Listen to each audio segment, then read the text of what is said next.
Parents détendus sur RCF Vendée avec Emmanuel Mallard, notre coach parental. Bonjour Emmanuel. Bonjour Julie, bonjour à tous. Alors aujourd'hui, on va parler de ce mot, ghetto-sorry. Eh oui. Attention, qui est apparu assez récemment sur les réseaux sociaux. Qu'est-ce que c'est ? D'où ça vient ? Alors, ça vient du fait que certains parents et certains influenceurs ont eu marre, entre guillemets, de voir sur les réseaux sociaux que des comptes de parents parfaits. Oui, donc il y a Montessori en fait un peu dans... Ah oui. mais complètement, Donc, le jeu de mots, il est là. C'est-à-dire, c'est pour contrer cette éducation de type Montessori où on ne s'énerve jamais, où on est la meilleure maman du monde avec les 5 fruits et légumes par jour, les tenues bien repassées et tout ce qui va avec.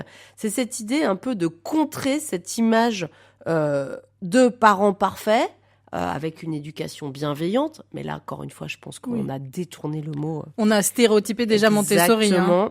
Non seulement Montessori, mais aussi cette éducation positive et bienveillante. Et donc... ce mot a été créé par une Française, alors je ne sais plus qui c'est, une influenceuse sur les réseaux sociaux, le mot ghetto-sorry, c'est-à-dire devenir un parent imparfait, se revendiquer d'être un parent imparfait. C'est-à-dire de ne pas cuisiner bio, de donner des nuggets surgelés aux gamins, de les laisser sur les écrans comme ils le souhaitent, d'avoir une maison en bazar, des chaussettes dépareillées, un peu cette idée de j'en foutisme. Voilà. Donc, ça a été plus ou moins revendiqué. Et la trend qui s'est mise en place sur les réseaux sociaux, c'était de chacune dire « Bien sûr que je suis une maman ghetto-sorry parce que… ». Et là, chaque parent expliquait pourquoi il se revendiquait du trend ghetto-sorry vis-à-vis de ce qu'il faisait. Alors, d'un côté, casser l'image de la maman parfaite. Moi, je trouve ça plutôt pas mal parce que ça met une pression énorme aux jeunes mamans. Mais de la même façon, attention, parce qu'on voit bien que les réseaux sociaux, malheureusement, il n'y a rien qui est fait dans la normalité. C'est-à-dire aucune mesure, oui. Soit l'un, soit l'autre. C'est tout dans les excès. Et donc, ça a amené vraiment, justement, à revendiquer des choses extrêmes où même les besoins fondamentaux des gamins n'étaient pas respectés. Quand vous laissez un enfant utiliser, par exemple, les écrans comme il le souhaite, sans mettre de cadre ou visionner ce qu'il veut, c'est pas respecter les besoins de l'enfant. Quand vous laissez un enfant manger constamment que des nuggets et des frites, par exemple, on en est où de l'alimentation équilibrée ? Donc, attention encore une fois, là, vous voyez, on est parti encore dans un extrême qui a été revendiqué, malheureusement, par beaucoup de parents. En tout cas, aujourd'hui, on vous dit de faire attention à ce que vous voyez sur les réseaux sociaux et on va nous essayer d'avoir cette mesure, justement. Exactement. Comment accepter qu'on ait des parents pas parfaits, mais sans tout laisser faire. Alors déjà, pourquoi on voudrait être des parents parfaits ? Parce qu'on a la pression sociale. Quand on parlait dans une émission précédente de la dépression postpartum, mais ça vient de là aussi. C'est-à-dire qu'en fait, on idéalise la parentalité. Elle est vraiment idéalisée tout le long de la grossesse. Puis on a cette pression sociale. Combien de parents, alors ceux qui ont des enfants petits et qui ont peut-être fait des colères dans les supermarchés, quand vous voyez le regard des gens, et en particulier des personnes âgées, on se dit « Non mais attends, t'as eu des enfants toi aussi ?» Ça, alors tu l'as peut-être pas vécu dans un supermarché, mais tu l'as vécu. Il y a ce manque de bienveillance, donc on culpabilise. On est dans cette idée de culpabilité constante, c'est « Est-ce que je fais assez bien pour mon enfant ?» Donc on a cette quête de devenir ce parent parfait, qui est inatteignable. Ça, il faut vraiment l'avoir en tête aussi. Il est inatteignable. Donc la première chose, c'est ça. La deuxième chose, c'est aussi que dans cette peur de mal faire, on a peur de ne pas donner toutes ses chances à son enfant. On a peur de ne pas donner le meilleur à son enfant. Donc on tombe encore dans cette culpabilité qu'il a. Donc il y a la pression sociale, mais il y a la pression qu'on se met aussi soi-même vis-à-vis de ça. Et puis, il y a aussi cette idée qu'on se doit de tout contrôler. On se doit d'être ce parent qui va tout anticiper pour son enfant, lui donner le meilleur, parce que ça nous rassure. Ça nous rassure vraiment. Mais à un moment donné, cette pression, elle devient vraiment trop forte et c'est comme ça qu'on arrive aussi au burn-out parental. Il y a ce truc que moi, je me suis rendu compte en étant parent, c'est que on pourrait avoir l'impression que notre enfant est une projection de nous. Donc, s'il se comporte mal, on se dit que les gens vont nous juger, nous. C'est ça. C'est exactement ça. Et c'est pour ça qu'il faut travailler beaucoup sa confiance en soi en tant qu'être. Je veux dire, en tant qu'adulte, on est toujours dans une progression. Si on prend la pyramide de Maslow, on est toujours à rechercher, à avancer dans l'accomplissement de soi. Mais trop de parents pensent justement que on est constamment jugé sur, en fait, la posture de son enfant. Mais à un moment donné, alors, d'un côté, c'est vrai. Si vous avez un enfant qui n'est pas poli, c'est parce que vous ne lui avez pas appris à être poli. Si vous avez un enfant, moi je dis n'importe quoi, vous êtes à table et qui se lève de table et qui part de table sans demander l'autorisation, c'est que vous ne l'avez pas appris à demander l'autorisation de sortir de table. Donc il y a des choses qui sont vraies quand même, mais pas pour tout. Et c'est pour ça qu'il faut savoir prendre de la distance par rapport à ce qui est en train de se passer devant vous. Vous ne pouvez pas tout contrôler. Et c'est ça aussi être parent. C'est accepter d'être imparfait, c'est accepter de faire des erreurs aussi, et de se rattraper derrière. Quel impact ça va avoir sur mon enfant qu'au fond, je ne suis pas un parent parfait ? Ça va, au contraire. Moi, je trouve que c'est génial. Parce qu'en fait, vous lui montrez que l'erreur est normale. Se tromper, c'est normal. Et ça, c'est hyper important pour lui. C'est-à-dire que vous lui permettez d'oser de faire des choses et d'échouer. Parce que ça veut dire qu'on n'est pas obligé de réussir à chaque fois. On peut échouer, mais c'est pas grave. On rebondit, on repart, et puis on va aller sur autre chose. La résilience, c'est ça. Donc faire des erreurs, c'est génial, entre guillemets. Et donc je fais que lui montrer ou je le verbalise ? Là, je me suis trompée. On le verbalise. On le verbalise et on le verbalise aussi, par exemple, l'erreur, ça peut être aussi de s'énerver et avoir des propos qui dépassent votre pensée sur son enfant, lorsqu'il a fait quelque chose, par exemple. Et bien, justement, le lendemain, on peut revenir dessus, s'excuser en disant « Écoute, je suis désolée pour hier, je suis rentrée du travail, j'étais fatiguée, je t'ai mal parlé, ce qui est inacceptable, ce qui est contraire aux règles qu'on a mis à la maison, je m'excuse. » Donc là, vraiment, on a cette idée de verbalisation qui est hyper importante.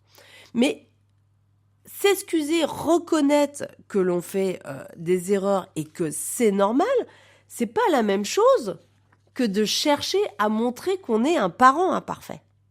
Vous voyez ce que je veux dire ? C'est-à-dire que là, montrer que on fait des erreurs et qu'on les assume, on sait que si on veut être trop parfait, on va se générer du stress qui peut amener peut-être, comme on le disait avant, une dépression postpartum.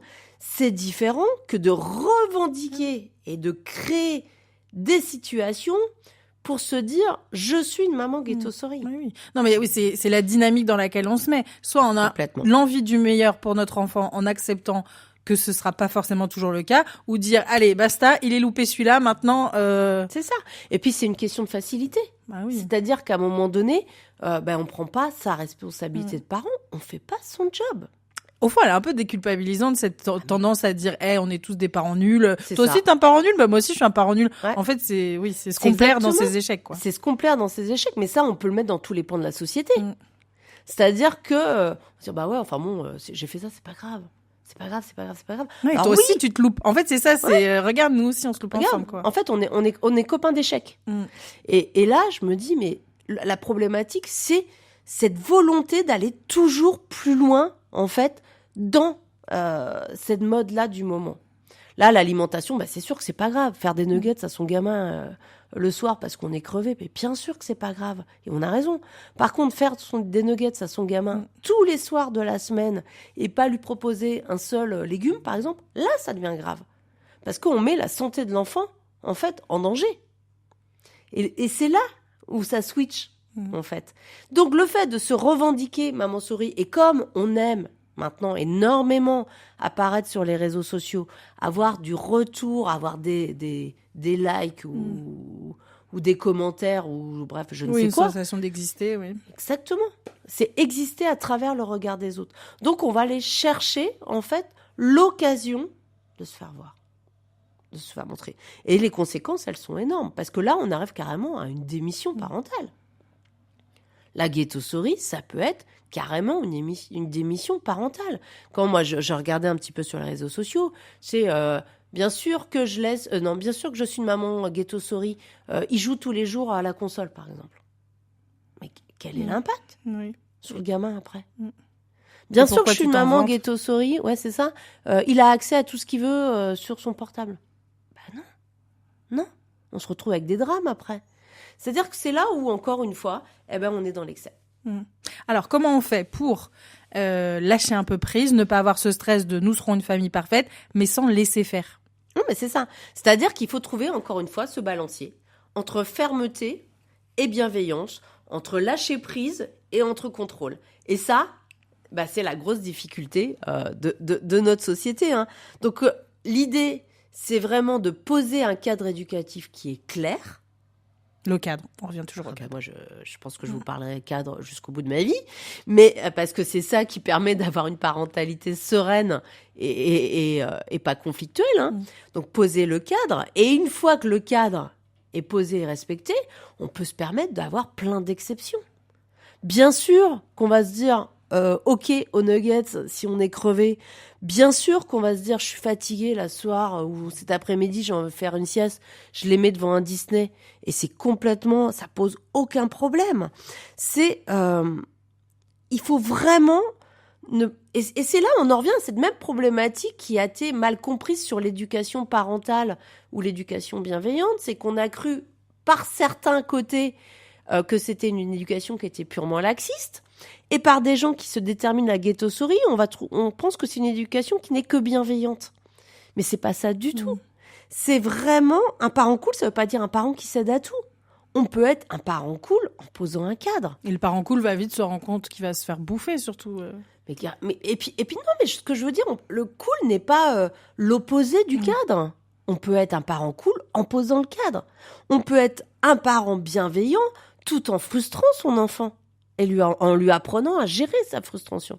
Là, on est vraiment dans cette idée d'opposer l'un à l'autre. Et donc là, c'est le cadre clair et peut-être la manière de s'exprimer aussi. Ah ben complètement. Et puis ça revient à toutes les techniques que je vous ai données au fur et à mesure. Hein. C'est-à-dire le cadre clair, la valorisation de l'enfant, les règles claires, la préparation de l'enfant au respect des règles. Et puis à un moment donné, les conséquences si les règles ne sont pas respectées. C'est ça aussi. Poser le cadre et les règles. C'est pas de dire du jour au lendemain, à partir de demain, je t'interdis de regarder la télé, par exemple. Ça marchera jamais. Parce que ce sera que dans le conflit. Donc vous allez, entre guillemets, abîmer la relation que vous avez avec votre enfant. Et ce sera pas fonctionnel du tout. Donc c'est vraiment trouver cet équilibre et c'est ça qui va être difficile. Et malheureusement, c'est ce que ces modes du moment, en fait, mettre en exergue. En préparant l'émission, je parlais de cette mode que j'avais vue sur les réseaux sociaux où les parents sont en train de cuisiner et pour rigoler, écrasent un œuf sur la tête de leur bébé ou de leur enfant. Et il y a la surprise du gamin. Mais je trouve ça hyper humiliant. C'est-à-dire en plus que c'est une vidéo qui va rester ad vitam aeternam sur les réseaux sociaux parce qu'on sait que rien ne disparaît une fois que c'est mis sur Internet et que le gamin qui a 2, 3, 4 ans et la plupart des gamins se mettaient à pleurer ou étaient surpris ou comprenaient pas, en fait... c'est violent de se faire casser un œuf sur la tête. Carrément. Il y a un côté humiliant. Et donc il y a la maman ou le parent ou la tante, j'en sais rien, qui éclate de rire, le petit qui pleure. Je me dis, il est où l'intérêt ? Merci d'avoir écouté cet épisode. Retrouvez toutes mes masterclass sur la parentalité et réservez votre appel découverte offert via le lien en description. Et surtout, abonnez-vous à ma chaîne YouTube pour ne rien manquer.